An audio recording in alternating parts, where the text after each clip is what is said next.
রাজধানী ঢাকাসহ হঠাৎই দেশের বেশ কিছু জেলায় শিশুদের মধ্যে হামে আক্রান্ত হওয়ার প্রবণতা বেশি দেখা যাচ্ছে। প্রতিদিনই এই রোগে আক্রান্ত হয়ে মারা যাচ্ছে শিশুরা। জনস্বাস্থ্য বিশেষজ্ঞরা বর্তমান অবস্থাকে মহামারী হিসেবে আখ্যা দিলেও সরকার বলছে দেশে হাম পরিস্থিতি এখনও মহামারীর পর্যায়ে পৌঁছায়নি।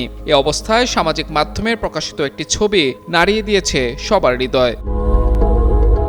মঙ্গলবার সংবাদ মাধ্যম প্রথম আলো তাদের ফেসবুক পেজে কয়েকটি ছবি প্রকাশ করে, আর এতেই নড়েচড়ে বসেন নেটিজেনরা। প্রথম আলো প্রকাশিত ছবিগুলোতে দেখা যায় ব্যস্ত রাস্তায় একজন বাবা প্রিয় সন্তানের লাশ কোলে নিয়ে যাচ্ছেন, পেছনে কান্নারত স্বজনরা।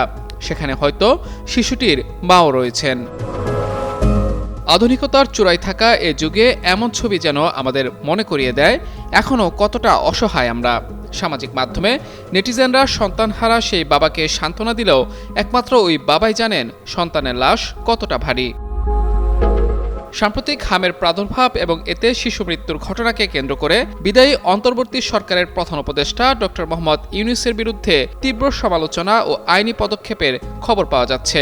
অভিযোগ উঠেছে অন্তর্বর্তী সরকারের আমলে টিকা ক্রয়ে অব্যবস্থাপনা এবং কেনাকাটা প্রক্রিয়ায় দীর্ঘসূত্রতার কারণে হামসহ 11টি রোগের টিকার সংকট তৈরি হয়েছিল। এছাড়া স্বাস্থ্য খাতে বড় ধরনের অব্যবস্থাপনা, অবহেলা, অনিয়ম ও জনবল সংকট পাওয়া গেছে ক্ষমতাচ্যুত আওয়ামী লীগ সরকারের সময় থেকে বিগত অন্তর্বর্তী সরকারের আমলেও। বিশেষ করে টিকা নিয়ে অন্তর্বর্তী সরকারের প্রতি অভিযোগ জোরালোভাবে শোনা যাচ্ছে। নাগরিক সমাজ অন্তর্বর্তী সরকারের উপর ক্ষুব্ধ প্রতিক্রিয়া জানিয়েছে। স্বাস্থ্য বিশেষজ্ঞদের বক্তব্যেও উঠে এসেছে স্বাস্থ্য খাতে এবং টিকা সংক্রান্ত ব্যবস্থাপনায় অন্তর্বর্তী সরকারের ব্যর্থতার বিষয়টি।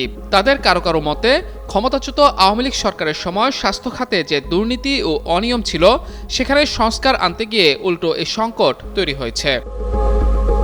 শেষ পর্যন্ত জনস্বাস্থ্যের একটি গুরুতর সংকট এখন রাজনৈতিক দোষারোপের ইস্যু হয়ে উঠেছে।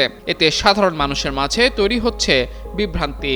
অন্যদিকে প্রতিদিনই মৃত্যুবরণ করছে হাম আক্রান্ত শিশুরা। মাহমুদুর রহমান, যুগান্তর নিউজ।